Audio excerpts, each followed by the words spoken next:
నీ యొద్దకు వద్దునని నిరీక్షించుచున్నాను. అయినను నేను ఆలస్యము చేసిన ఎడల దేవుని మందిరములో అనగా జీవము కలిగిన దేవుని సంఘములో జనులు ఎలా ప్రవర్తించవలనో అది మీకు తెలియవలనని ఈ సంగతులను మీకు రాయిచున్నాను. ఆ సంఘము సత్యమునకు స్తంభమును ఆధారమునై ఉన్నది. పరిశుద్ధులైన మా తండ్రి, మీకు స్తోత్రాలు. నీ మాట వరకు ప్రభు ఆశతో మేము కనిపెడుతూ ఉండగా మా నోట మీ మాట ఉంచి ఆ ప్రభు యొక్క ప్రత్యక్షతను ఆత్మ నడిపింపును ప్రభు మేము పొందుకొని మా మధ్య ప్రభువు నామమునకు మహిమ కలుగునట్లు నిన్ను స్తుతించే గొప్ప భాగ్యాన్ని మీరు మాకు దయచేయమని యేసు ప్రభు ఘనమైన నామములో ఈ కృతజ్ఞతాస్తుతి మనము సమర్పించి స్తుతించి ప్రార్థించి వేడుకొనుచున్నాము మా పరమ తండ్రి, ఆమేన్. ప్రభునందు ప్రియులారా, ప్రభు మనకిచ్చినటువంటి చక్కటి అవకాశాన్ని బట్టి ప్రభువును స్తుతిస్తూ, ప్రభు ఏ దేనినైనా కూడా ఆయన బిగబెట్టి పట్టుకునేవాడైతే కాదు. అంటే మీరు ఇదే చెయ్యాలి, మీరు ఇలాగే ఉండాలి, ఇది చేస్తేనే నాకు మంచివారుగా ఉంటారు అనేటువంటి ఆలోచన అయితే ప్రభువు కాదు. ఎందుకంటే ఆయన ప్రతి ఒక్కరిని కూడా ఆయన స్వభావముతో ఆయన నిర్మించుకున్నాడు. ఆయన స్వభావము నుండి ఎప్పుడైతే ఆదాము వేరయ్యాడో మనిషి యొక్క ఆలోచనలు మారిపోయాయి. ప్రభు మాటకు లోబడి ఉన్నటువంటి ఆదాము వేరు, ప్రభు మాటను దాటినటువంటి ఆదాము అయితే వేరు. అవునండి, ప్రభు మాటను విన్నటువంటి ఆదాము ఒకడు, ప్రభు మాటను మీరినటువంటి ఆదాము ఒకడు. ఇలాగని మనం ఆలోచిస్తున్నప్పుడు అందుకే ప్రభు ఏమన్నాడు అంటే, మరణమును జీవమును మీ ముందుంచాడు. ఏది మీకు యోగ్యమైనదో, ఏది మీకు సత్యం అనిపిస్తుందో దానిని పట్టుకొని నా యుద్ధకు వస్తే మీకు విశ్రాంతినిస్తాను అని ప్రభు మనకు తెలియపరిచాడు. అంటే ప్రభు మనకు ఏది క్షేమమో అది చేయటానికే ప్రభు ఎదురు చూస్తున్నాడు తప్ప దేవుడు ఏదనుకుంటే మన జీవితాల్లో చేయడం కాదు. అర్థమవుతుంది నా మాట? అంటే నువ్వు దేనినైతే ప్రార్థించావో అది నీ ప్రభు నీ జీవితం జరిగిస్తాడు. కానీ చాలా మంది ఏమనుకుంటున్నారు అంటే, నేను ఇలా ప్రార్థించడం దేవునికి మంచిది కాదేమో అని చాలా మంది ఆలోచించి ఏం చెప్తున్నారు అంటే, ఏది ఇచ్చినా దేవుడు తీసుకుని నాకు ఇచ్చేస్తాడు కదా అనేటువంటి ఆలోచనలో చాలా మంది ఉన్నారు. కానీ ఇందాక సేవకులు చెప్తున్నప్పుడు ఆ మాట నాకు ఎందుకో చాలా కలవరాన్ని కలిగించింది. ఏంటా మాట అంటే, ఉపదేశము మనకు కలుగుతున్నప్పుడు, ఇదే పత్రికలో 1వ అధ్యాయం 5వ వచనంలో చూడండి ఒకసారి. మొదటి పత్రిక, తిమోతికి రాసిన మొదటి పత్రిక 1వ అధ్యాయం 5వ వచనం. ఉపదేశ సారమేదనగా పవిత్ర హృదయము నుండి, మంచి మనస్సాక్షి నుండి, నిష్కపటమైన విశ్వాసము నుండి కలుగు ప్రేమ. నిష్కపటమైన విశ్వాసము నుండి కలుగు ప్రేమ.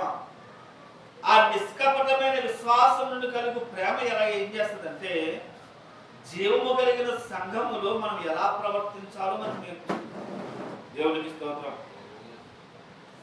నిష్కపటమైనటువంటి విశ్వాసం, విశ్వాసాలు రెండు ఉన్నాయి. ఏంటి విశ్వాసం? కొనసాగింపు విశ్వాసం. అది కాకుండా నిష్కపటమైన విశ్వాసం, కపటము కలిగిన విశ్వాసం ఉందా లేదండి? అది కపటము ఉంటారు లేదా? విశ్వాసులు ఉంటారు. చెప్పబోయే మాట, నిష్కపటమైన విశ్వాసం, కపటమైనటువంటి విశ్వాసం. నిష్కపటమైన విశ్వాసం ఏం చేస్తుంది? జీవము కలిగిన దేవుని సంఘములో నేనున్నాను, ఆ సంఘములో జనులనేటువంటి నేను లేదా కుమారునైనటువంటి నేను ఎలా ప్రవర్తించాలి అన్న దాని కొరకు ఎదురు చూసే విశ్వాసం. రెండవ విశ్వాసం ఏంటి? కపటమైన విశ్వాసం. ఏంట కపటమైన విశ్వాసం? నేను అటెండ్ చేయించుకుంటే చాలు అంటే జీవము కలిగిన సంఘం అని కూడా వారికి తెలియదు. నేను ఎలా ప్రవర్తించాలో వాడికి కూడా తెలియదు. కొంతమంది సంఘంలోకి వెళ్ళి ఎలా కూర్చుంటారు, వారికి ఏది అనుకూలంగా ఉంటే దాని అనుకూలంగా మలుచుకుని కూర్చుంటారు. ఎందుకు వారు అలా కూర్చుంటారు? ప్రభు నాతో మాట్లాడుతున్న ఉద్దేశం కాదు. వారి యొక్క ఉద్దేశం ఏంటంటే నేను ఎలా ఆదివారము ప్రార్థనకు వెళ్ళాను, ఎలా ఆదివారము నేను సంఘానికి వెళ్ళాను అనే ఆలోచనతోనే. కానీ ఉపదేశము నాకు ఉపదేశింపబడుతున్నప్పుడు ఆ నిష్కపటమైనటువంటి విశ్వాసము ద్వారా నాకు ప్రేమ కలగాలి, ఆ ప్రేమ చేత నేను సత్కార్యములు పొందుకోవాలనేటువంటి ఆశతో ఉన్నటువంటి వారు చాలా తక్కువ మంది కనపడతారు. అందుకే మీరు ఇందాక చెప్పారు కదా, అది చిన్న మంద అని. చిన్న మంద ఏంటో చిన్న మంద, ఆ చిన్న మందలో కూడా చెడ్డ వారు కూడా ఉంటారు. దాని మాట పక్కన పెడితే చిన్న మంద మీరు భయపడకండి ఎందుకు చెప్పాడు అంటే మనం విశ్వాసములు అభివృద్ధి పొందాలని. ఇందాక మాట కూడా మీరు ఇక్కడ చూపించారు. ఎక్కడది? దశలోనికి రాసిన పత్రికలో చదవన్న మాటది. దశలోనికి రాసిన పత్రిక, దశలోనికి రాసిన 2వ పత్రిక 1వ అధ్యాయము 3వ వచనం. సార్ చదువుతామా? సహోదరులారా, నేను ఎల్లప్పుడూ మిమ్మును గూర్చి దేవునికి కృతజ్ఞతాస్తుతులు చెల్లించుటకు బద్ధులమై ఉన్నాము. ఇది యుక్తమే. ఎలయనగా మీ విశ్వాసము బహుగా అభివృద్ధి పొందుచున్నది. ఎవరి విశ్వాసం బహుగా అభివృద్ధి పొందుచున్నది? ఏ ఉపదేశము ద్వారా నిష్కపటమైన విశ్వాసము కలుగుతుందో ఆ నిష్కపటమైన విశ్వాసములో ఆ ప్రేమ చేత మనకి ఏం కలుగుతుందట? అభివృద్ధి కలుగుతుంది. దేవుని స్తోత్రం. ఆ అభివృద్ధి దాన్ని మన తిమోతి పత్రిక వస్తే అని ఏమన్నాడు అంటే అనేకులకు తేటగా నేను చూపిస్తాను. నీ అభివృద్ధి అనేకులకు నేను తేటగా చూపిస్తాను. ఆ అభివృద్ధి అనేకులకు తేటగా మనం చూపించబడాలి అంటే ముందు సంఘములో మనం ఎలా నడుచుకోవాలన్నది మనకు తెలియాలి. ఎందుకు సంఘములో మనం ఎలా నడుచుకోవాలో మనకు తెలియాలి. ఎందుకు నడుచుకోవాలో మనకు తెలియాలంటే ఆ సంఘము ఏమైందట? సత్యమునకు ఆధారము. లేదా పుస్తకం మాట్లాడుతుంది అక్కడ, ఆ సత్యమునకు స్తంభమును ఆధారమై ఉన్నాము. కాబట్టి ఆ సంఘానికి మనము స్తంభాలుగా ఉన్నాం, ఆధారాలుగా ఉన్నాము. కాబట్టి మనం ఎలా పడితే అలా నడుచుకోవడానికి కాదు, ఎలా పడితే అలా ప్రవర్తించడానికి కాదు. మనం ఎలా ప్రవర్తించాలి అంటే ఆ సంఘము నిలబడేటట్లుగా మనం ఉండాలి. అర్థమవుతుందండి? దేవునికి స్తోత్రం. అంటే ఆ సంఘము మన ద్వారా పాడవకూడదు. కొంతమంది సంఘాలు పాడవుతున్నాయి అంటే దేనితో పాడవుతున్నాయి? వారి యొక్క ప్రవర్తన ఎలా ఉందని వారు చూసుకోరు, వారి యొక్క జీవితం ఎలా ఉంది. ఇంకా చెప్పాలంటే క్రీస్తులో తన పునాది ఏంటన్నది వారికి తెలియకే. కానీ ప్రభు మనకేం చెప్పాడు అంటే పునాది ఏంటో చెప్పాడు. ఏంటి మన పునాది? విశ్వాసం ద్వారా నేను నీతిమంతుడనే మనకు పునాది. ఏంటి మన పునాది? నేను దేవుని కుమారుడు పునాదిని ప్రభు మనకిచ్చాడు. ఆ పునాదిని నువ్వు ఆనుకుంటే సంఘము ఏనాటికి కూడా పడిపోదు. ఆ పునాది మీద ఎప్పుడైతే మనం నిలిచామో స్థిరపరచబడి మనం ఎలా ఉంటామంట? కష్టపడే వారిగా, స్తంభాలుగా మనం ఉండడానికి దేవుడు మనల్ని ఏర్పరచుకున్నాడు. కాబట్టి విశ్వాసములో మనము స్థిరులైనప్పుడే సంఘములో ఎలా నడుచుకోవాలో మనకు అర్థమవుతుంది. సంఘములో ఎలా నడుచుకుంటే మనకు క్షేమం కలుగుతుంది? అమ్మా, నిష్కపటమైన విశ్వాసముతో మనం నడుచుకోవాలి. నిష్కపటమైన విశ్వాసంతో కలిగేటువంటి ఆ ప్రేమ చేత మనము కట్టబడుతూ ఉండాలి. దినదినము కూడా దేవునికి స్తోత్రం. దినదినము కూడా మనము కట్టబడాలి. ఎందుకు అంటే ఇది మనం ఇందాక మనం చదువుకున్నాం కదా, నేను త్వరగా రాబోతున్నానని ప్రభు చెప్తున్నాడు. వాని క్రియల చొప్పున బహుమానం ఇస్తాను అని చెప్తున్నాడు. మరి సంఘాన్ని కూల్చేవారుగా మనం ఉంటే, సంఘాన్ని పాడు చేసేవారుగా మనం ఉంటే, సంఘానికి అవమానం తెచ్చేవారుగా మనం ఉంటే, తల్లిదండ్రులకు అవిధేయులుగా మనం ఉంటే ఏ బహుమానాన్ని మనం పొందుకోగలుగుతాం? చూడండి ఆ మాటను కొరింథీయులకు రాసిన చదువుకున్న పత్రికలోనే, కొరింథీయులకు రాసిన మొదటి పత్రిక 13వ అధ్యాయం 4వ వచనం. ప్రేమ దీర్ఘకాలము సహించును, దయ చూపించును.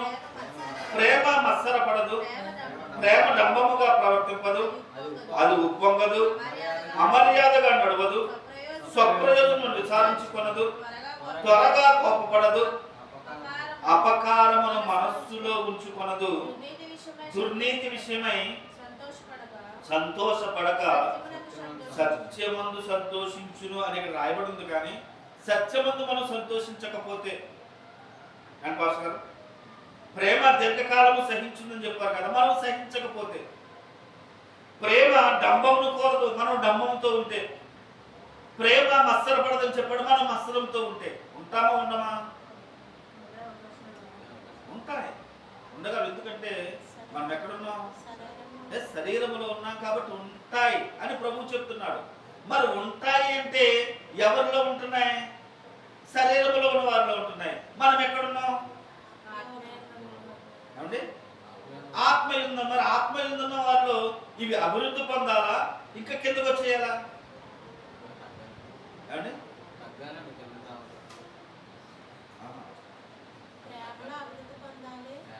ఇవి తగ్గాలి. ఏ తగ్గాలి?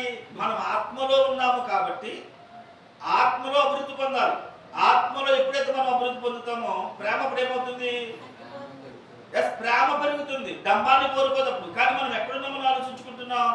శరీరములో ఉన్నామని ఎప్పుడైతే మనకు ఆలోచన వస్తుందో అవన్నీ కూడా మనం ఎక్కడ తీసుకెళ్ళిపోతున్నాయి అంటే నిష్ప్రయోజనమైన ముచ్చట్లలో మనం తీసుకెళ్ళిపోతున్నాయి.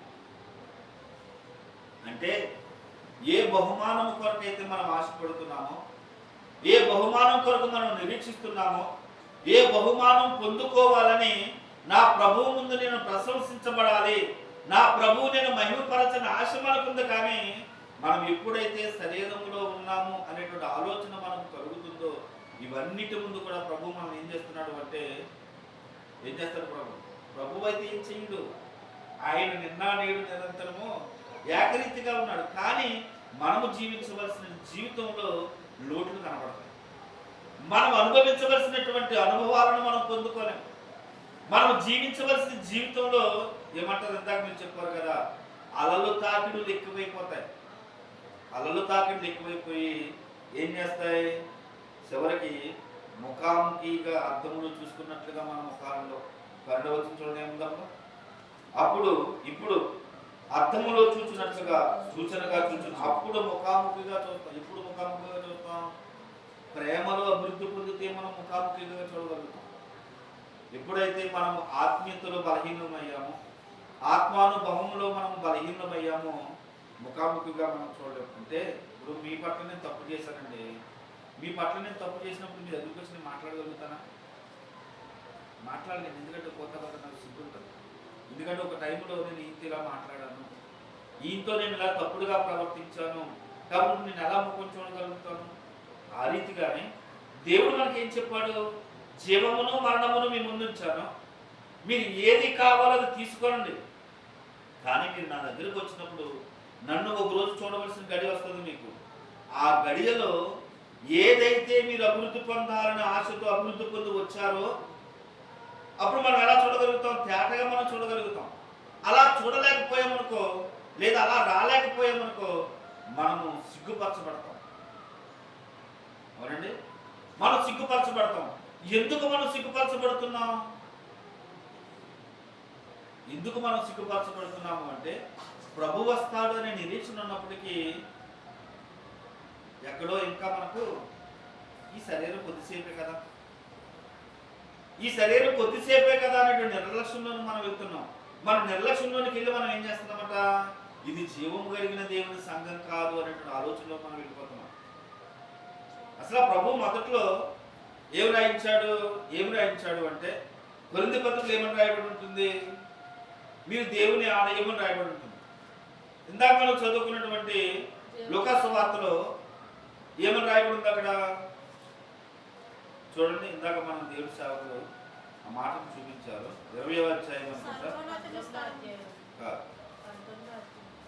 19వ అధ్యాయంలో అక్కడ జనులు మాట్లాడుతూ ఆ కింద కూడా ఏమని రాయబడిందంటే 19వ అధ్యాయము 46వ వచనంలో నా మందిరము ప్రార్థన మందిరం. నా మందిరము ప్రార్థన మందిరం రాయబడి ఉంది. కానీ లేఖనాల్లోనికి సువార్తలలో నుండి ఏంటి పత్రికలలోని మనం వచ్చినప్పుడు పత్రికల ప్రభు ఏమన్నాడు? అక్కడ జీవం ఉంది అన్నాడు. ఆ మందిరంలో ఏముంది? మీరు ప్రార్థన చేయండి, ప్రార్థన చేయడానికి ప్రార్థన మందిరమే, కానీ ఆ ప్రార్థన మందిరంలో ఏముందంట? జీవం ఉంది. దేవునికి స్తోత్రం. ఆ ప్రార్థన మందిరంలో సత్యం ఉంది. ఆ ప్రార్థన మందిరంలో నేను ఉన్నాను. ఎవరున్నాను? దేవుడైనటువంటి, లేదా నీ కొరకు మరణించినటువంటి, లేదా నిన్ను విమోచించినటువంటి నేను ఆ స్థలములో ఉన్నాను. అంటే ఆ స్థలములో జీవం ఉందని పత్రికల ద్వారా ప్రభు మనకు బయలుపరిచారు. మరి ఆ పత్రికల ద్వారా జీవము కలిగినటువంటి దేవుని సంఘములోనికి వచ్చినటువంటి జనులు ఎలా ప్రవర్తిస్తున్నారని కూడా ప్రభు ఆలోచిస్తున్నాడు లేదా? చూస్తున్నాడు. మన ఇష్టానుసారమైనటువంటి మన జీవితాలు, లేదా మన ఇష్టానుసారమైనటువంటి మన తలంపులే దేవుని ఇష్టమేమో అని గడిపేవారు చాలా మంది ఉంటారు. లేదు, ఇది దేవుని సంకల్పం కాదు అనుకునేవారు కూడా చాలా మంది ఉంటారు. కానీ ఒక మాటను ప్రభు అది కానప్పటికీ ప్రభు ఎందుకు మాటను జ్ఞాపకం చేశారు చూడండి. రాజుల గ్రంథంలో అనుకుంటాను, రాజుల గ్రంథంలో సంఘము కాదు కానీ ప్రభు మాటకు తలయొక్కి రాజు ఏం చేశాడో చూడండి ఒకసారి. రాజుల 2వ గ్రంథం 20వ అధ్యాయము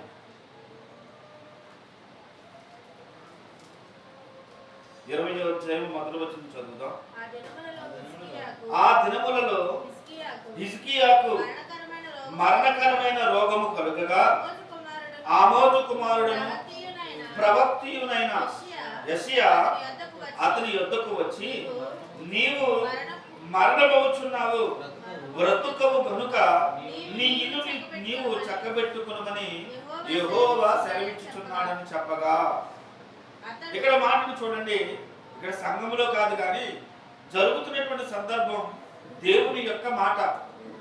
ఆ మాట ఏ మాటది? జీవము కలిగిన మాట. ఆ జీవము కలిగిన మాటను ప్రవక్త ద్వారా హిజ్కియా యొద్దకు ప్రభు పంపించాడు. హిజ్కియా యొద్దకు ప్రభు పంపించినప్పుడు ఆ హిజ్కియాతో యెషయా మాట్లాడుతూ ఏం చెప్తున్నాడు అంటే, అయ్యా హిజ్కియా, నువ్వు మరణం కాబోతున్నావు కాబట్టి నీ ఇల్లు చక్కబెట్టుకో అని చెప్పాడు. చెప్పినప్పుడు హిజ్కియా ఏమనాలి? చచ్చిపోతున్నానా? పోనీ అందరికీ వయసు అయిపోతుంది కదా, నాకు వయసు అయిపోయిందేమో, చచ్చిపోతానులే అని అనుకోలేదు. అర్థమవుతుందండి? అంటే ఇప్పుడు కూడా మనం కూడా ఏం ఆలోచించాలి? ఇప్పుడు కూడా మనం ఏం ఆలోచించాలి అంటే, నేను మరణములో నుండి ఆల్రెడీ జీవములోనికి దాటాను కదా, నాకు మరణం ఎందుకు వస్తుందని మనం ఆలోచించాలి. కానీ ఇప్పుడు ఏం ఆలోచిస్తున్నారు? ఆ మరణానికి భయపడుతున్నారు. ఎందుకు భయపడుతున్నారు? నేను జీవము కలిగిన దేవుని సంఘములో లేను అనేటువంటి ఆలోచనలో ఉన్నారు కాబట్టి. దేవునికి స్తోత్రం. అంటే మాట, ఆ జీవము కలిగినటువంటి మాట ఎంతగా మనను బ్రతికిస్తుందో అనేటువంటి నిశ్చయతలను మనం విన్నప్పుడు విశ్వాసమందు మనం అభివృద్ధి పొందగలుగుతాం. ఆ విశ్వాసముతో, నిష్కపటమైన విశ్వాసము ద్వారా కలిగే ప్రేమలో మనము స్థిరపరచబడతాం. ఎప్పుడైతే ఆ ప్రేమలో మనము స్థిరపరచబడ్డామో మనకేం కలుగుతుంది? ఆ ఉపదేశము నిత్యము మనం నడిపిస్తుంది.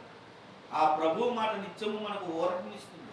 ఆ ప్రభు మాట ఎప్పుడు కూడా మనకు, ఇంకా చెప్పాలంటే, మన మార్గాలకు దీపమై, మన త్రోవకు వెలుగై మనలను నడిపిస్తుంది. దేవునికి స్తోత్రం.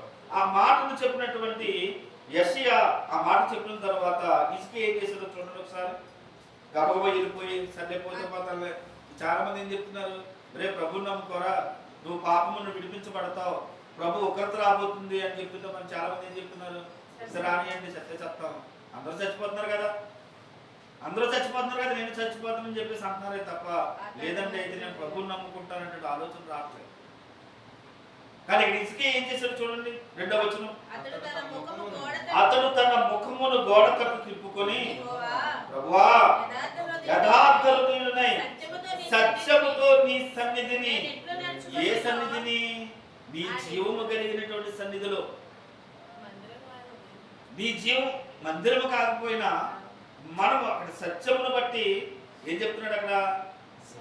నీ సన్నిధి, ఆయన ఎదుట ఆ జీవము కలిగిన మాటతో ఆయన ఎలా నడుచుకున్నాడో నీకు తెలుసు కదా అని చెప్పి కంటితో నీ దృష్టికి అనుకూలముగా సమస్తమును నేను ఎట్లు జరిగించుతున్నా కృపతో జ్ఞాపకం చేసుకో. హిజ్కియా కన్నీళ్లు విడవగా అప్పుడు ఏం చెప్పాడట ప్రభు? చూడండి అప్పుడు ఏం చేశాడట? 6వ వచనం, ఇంకా 15 సంవత్సరములు దేవునికి స్తోత్రం. ఎంత ఎంత ఆశీర్వాదం అది! అది ఎంత అభివృద్ధి! అది విశ్వాసములో అభివృద్ధి పొందడం అంటే ఏంటది? ఆ ప్రార్థన ఎంతటిగా ఆయనను బలపరిచిందో చూడండి. ఆ విశ్వాసం ఎంతగా ఆయనను బలపరిచిందో చూడండి. ఆ విశ్వాసములో అంటే ఆ రాజ్యానికి ఒక స్తంభంగా ఉన్నటువంటి ఆ రాజు ఎంతగా బలపరచబడ్డాడో చూడండి. దేవునికి స్తోత్రం. అంటే జీవము కలిగినటువంటి దేవుని సంఘములో జనులు ఎలా ప్రవర్తించాలో, మన ప్రవర్తన ఎలా ఉందో, మన జీవితం ఎలా ఉందో మనం ఆలోచించుకుంటేనే మనం దేవుడు మనల్ని ఎలా ఎంచుకున్నాడట? సత్యమునకు స్తంభాలుగా, అంటే సంఘానికి స్తంభాలుగా ఎంచుకున్నాడు. ఆ స్తంభానికి ఏం తగలకూడదు? ఆ స్తంభానికి ఏం తగలకూడదు? ఇంకా చెప్పాలంటే ఆ స్తంభానికి ఏం తగలకూడదు?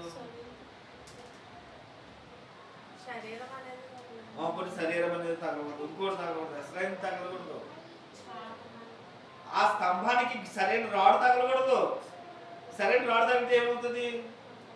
స్తంభం కూల్చబడుతుంది. స్తంభానికి రాడు, క్రెయిన్ ఉందండి, క్రెయిన్ స్తంభానికి కూడా ఏమవుతుంది? సరే అది రాడు అనుకుంటున్నాం. ఆ రాడ్ ఏంటి అంటే? ఆ రాడు దావీదు చేతిలో ఉన్న రాడు ఏంటి? గొల్యాతును పడగొట్టింది. ఈ రాడు ఏంటి? ఏమంటే మన హృదయంలో పుట్టేది ఏంటండి? నిష్కపటమైన విశ్వాసం అండి. కపటం అనే రాడు తగిలిందని మనలోకి ఏం కలుగుతుంది? ఎస్, మనం ఎప్పుడు మన ప్రవర్తన ఎలా ఉంటుంది? అయ్యి బాబు ఈ పాస్టర్ గారండి, లేదండి చాలా బాగా మంచివాళ్ళండి అని అనుకుంటాం. కానీ వారి హృదయం ఏముంటుంది? ఎస్, కపటమే ఉంటుంది. చాలా మంది హృదయాలు అదే కనపడుతుంది. పైకి భక్తి గల వారుగా ఉన్నారు, కానీ దేవుని శక్తి ఆశ్రయించలేని వారుగా ఉన్నారు. ఎప్పుడైతే ఆ కపటం అనేటువంటి ఆ రాడు మన హృదయాల్లో ఉందో, నిత్యము మనలను ఆ శాతాను శోధన లేదా ఆ అపవిత్రత లేదా భ్రమపరచు ఆత్మ మనలను బలహీనపరుస్తుంది. ఆ బలహీనపరచకుండా మనం ఏం చేయాలి? దావీదు చెప్తాడు. దావీదు ఏమంటాడు అంటే, జీవము కలిగినటువంటి చూడండి ఒకసారి సమూయేలు మొదటి గ్రంథము, సమూయేలు మొదటి గ్రంథము 17వ అధ్యాయము 26వ వచనం అనుకుంటా. దావీదు జీవము గల దేవుని సైన్యమును తిరస్కరించుటకు ఈ సున్నతి లేని ఫిలిష్తీయుడు ఎంతటి వాడు? ఆడు మనల్ని రంపరచడానికి ఎంతటి వాడు? ఆడు చాలా చిన్నవాడే, కానీ మన ముందు ఎలా ఉంటాడు? చాలా గంభీరంగా మనకు కనపడతాడు. ఆ గంభీరతను చూసి మనం ఏమనుకుంటున్నాం? వాడు చాలా బలవంతుడు, మనం వాడిని జయించలేమని మనం. కానీ మనలో ఎవరున్నాడు? వాడు బాబుని జయించిన వాడు మనలో ఉన్నాడు. దేవునికి స్తోత్రం. వాడు బాబుని జయించిన వాడేమో మనలో ఉన్నాడు, కానీ మనం వాడిని ఏం చేస్తున్నామంటే వాడిని చాలా పెద్దవాడుగా మనం చూసి వాడిని భూతత్వంలో పెట్టి, లేదు నేను ఎలాగే ఉంటాను, లేదు నేను అంతే అనేటువంటి ఆలోచన మనం ఇంటికి వెళ్తున్నాము అంటే వాడిని జయించలేము అనేటువంటి ఆలోచన మనం వెళ్తున్నాం. కానీ ప్రభు ఏం చెప్తున్నాడంటే, వాడు ఆల్రెడీ ఓడిపోయిన వాడు, వాడు ఆల్రెడీ మరణమైన వాడు. వాడు ఏమీ లేదు, అసలు ఏమీ లేదు, ఏమీ లేదు. అందుకనే కొన్ని పత్రికలు అంటారు చూసారా, ఏమంటారంటే విగ్రహంలో అది ఒట్టిది, అది ఒట్టిదే, వాడు ఒట్టివాడే. కానీ మనం దాన్ని ఏం చేసుకుంటున్నాం? ఎస్, అదే గట్టిదేమనుకుని దానికి మనం ఒంగొంగి నమస్కారాలు చేస్తున్నాం. కానీ ఆ ఒంగొంగి నమస్కారాలు చేయడం వల్ల వాడు ఏమవుతున్నాడంట? మన మీద పెత్తనం చేస్తున్నాడు. కానీ ఆడి కాదు పెత్తనం చేయవలసింది, మనలో ఉన్న పరిశుద్ధాత్ముడు మన మీదకి వచ్చి మనల్ని నడిపించాలి. కడవరి కాలాలలో ప్రభు చెప్తున్నాడు, మీ ప్రవర్తన జాగ్రత్తగా చూసుకోనండి. ప్రసంగి గ్రంథంలో కూడా అదే మాట్లాడుతుంది. 5వ అధ్యాయంలో మీరు సంఘములకు వెళ్ళినప్పుడు జనుడు ఎలా ప్రవర్తించాలని కూడా అక్కడ రాయబడి ఉంటుంది. చూడండి ఒకసారి, చివరిగా మాట చూసి ముగించుకున్నాం. ప్రసంగి గ్రంథము 5వ అధ్యాయం 1వ వచనం. నీవు దేవుని మందిరమునకు పోయినప్పుడు నీ ప్రవర్తన జాగ్రత్తగా చూసుకోనండి. నీ ప్రవర్తన జాగ్రత్తగా చూసుకోండి. అది నీవు నీ ప్రక్కవారితో ఎలా ఉంటున్నావు, నీ ప్రక్కవారికి నీ విశ్వాసము పట్ల ఏ క్షేమం వారికి కలుగుతుంది అది కూడా మనం చూసుకోవాలి. మన విశ్వాసమే మనకు క్షేమం కాదు, కానీ ఒకరి విశ్వాసం ఒకరు ఆదరణ పొందాలి, ఒకరి విశ్వాసములో ఒకరు అభివృద్ధి పొందాలి, ఒకరి విశ్వాసము చేత ఒకరు బలవంతులు కావాలి. ఆ రీతిగా ప్రభు మనల్ని ఏర్పరచుకుంది, ప్రభు మనల్ని పిలుచుకుంది. ఎప్పుడు పిలుచుకున్నాడు అనే సంగతి మనం ప్రతిరోజు గమనిస్తున్నాం, కానీ ఆ పిలుపును మరిచి మనం జీవించకూడదు. ఆ పిలుపును మరచి మనం జీవించకూడదు. ఆ పిలుపును మరిచి మనం జీవిస్తే మనం అనుకుంటున్నాం నేను స్తంభానని, కానీ నువ్వు స్తంభానం కాదు. ఆ స్థలంలో కర్రవు కూడా కాదేమో, ఆ స్థలంలో గడ్డిగా మార్చబడతావేమో. అంటే నిన్ను ప్రభు ఎలా ఇప్పుడు సేవకు చెప్పినట్లుగా ప్రభువు నిన్ను ఎలా మహిమపరుస్తాడు, ఎలా ప్రశంసించగలుగుతావు? నువ్వు నీ ప్రవర్తన సరిగా లేకపోతే నువ్వు ఎలా ప్రశంసించగలుగుతావు? ప్రభువుని ఎలా ఎదుర్కొనగలుగుతావు? అంటే ఇప్పుడు ఏ మాట చెప్తున్నాడంటే ప్రభువు జ్ఞాపకం చేశాడు, నువ్వు సంఘం జీవం కలిగిన దేవుని సంఘంలో ఉన్నావు, విశ్వాసము ద్వారా నీకు నీతి కలిగింది, నువ్వు రక్షించబడ్డావు. రక్షింపబడినటువంటి నీ ద్వారా ఒకరు నాశనం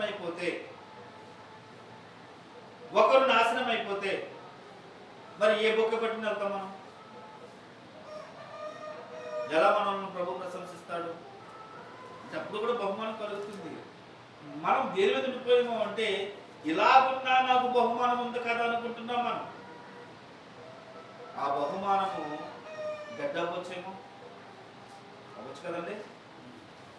ఆ బహుమానం గడ్డవ్వచ్చేమో, ఏంటి ఉపయోగం? ఆ బహుమానము బంగారం కావాలి. ఆ బంగారం కావాలి అంటే నీ విశ్వాసము ద్వారా మరొకరు ఏం కావాలి? నీ విశ్వాసములో బలవంతులవుతే నీ గడ్డి బంగారంగా మార్చబడుతుంది. దేవునికి స్తోత్రం. అంటే నువ్వు విశ్వాసములో బలహీనుడు అయినా నీ బలహీనత ద్వారా మరొకరు బలహీనము కాకుండా, అందుకని అపోస్తలుడు పౌలు గారు ఏం చెప్పారు? మరొకరు పాడు ఏంటంటే దాన్ని ఆహారం ద్వారా నేను మాంసం భుజించినట్టాడు. ఆయన ఎందుకు మాంసం భుజించినట్టాడు? ఒకసారి చదవండి మాట అక్కడ ముందు చదవండి. కొరింథీయులకు రాసిన పత్రిక నుండి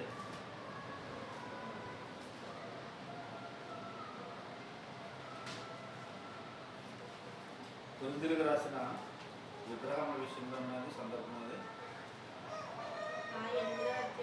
అంటే ఇక్కడ ఉండదు అనుకుంటాను నేను.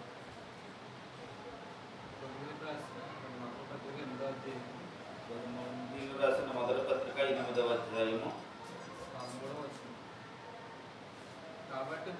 11వ వచనం. కాబట్టి భోజన పదార్థము వలన నా సహోదరునికి అభ్యంతరము కలిగిన ఎడల నా సహోదరునికి అభ్యంతరము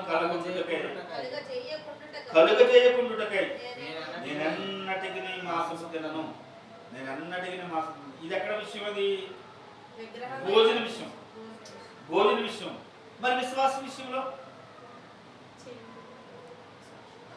అంటే విశ్వాస విషయంలో మనము మరొకరి విశ్వాసముకు ఆటంకంగా మనం ఉండకూడదు. అంటే మన విశ్వాసమును చూసి వారు అభివృద్ధి పొందినా పర్లేదు, కానీ మన విశ్వాసము చూసి వారు ఏమవ్వకూడదు? నాశనము కాకూడదు. మెయిన్గా నాశనము కాకూడదు. అంటే చాలామంది మనిషిని గమనిస్తూ ఉంటారు. చాలామంది మనుషుల్ని ఇప్పుడు మనం అనుకుంటున్నాం, కానీ మనం చూసేవారు చాలామంది ఉంటారు. మన ప్రవర్తన ఎలా ఉంటుంది, మన నడవడిక ఎలా ఉంటుంది. వీళ్ళు జీవము కలిగిన దేవుని సంఘం అంటున్నారు కదా, మేము పరలోకంలో కూర్చున్నామని అంటున్నారు కదా, మేము దేవుని కుమారులు అని అంటున్నారు కదా. అసలు వీళ్ళు ప్రవర్తన ఎలా ఉందో చూడకుంటారండి. చూస్తారు, గమనించినప్పుడు వారు ఏం కావాలి? మనం జీవిస్తున్న జీవితాన్ని చూసి మరొకరు ఆ జీవములోనికి రావాలి. మనం ఏ ఒక్కరికి కూడా ఆటంకంగా చూడాలి. భోజన పదార్థముల విషయంలోనే పౌలు గారు అంతలాగా ఉంటే మరి విశ్వాస విషయంలో ఇంకా ఎలా ఉండాలి? మనం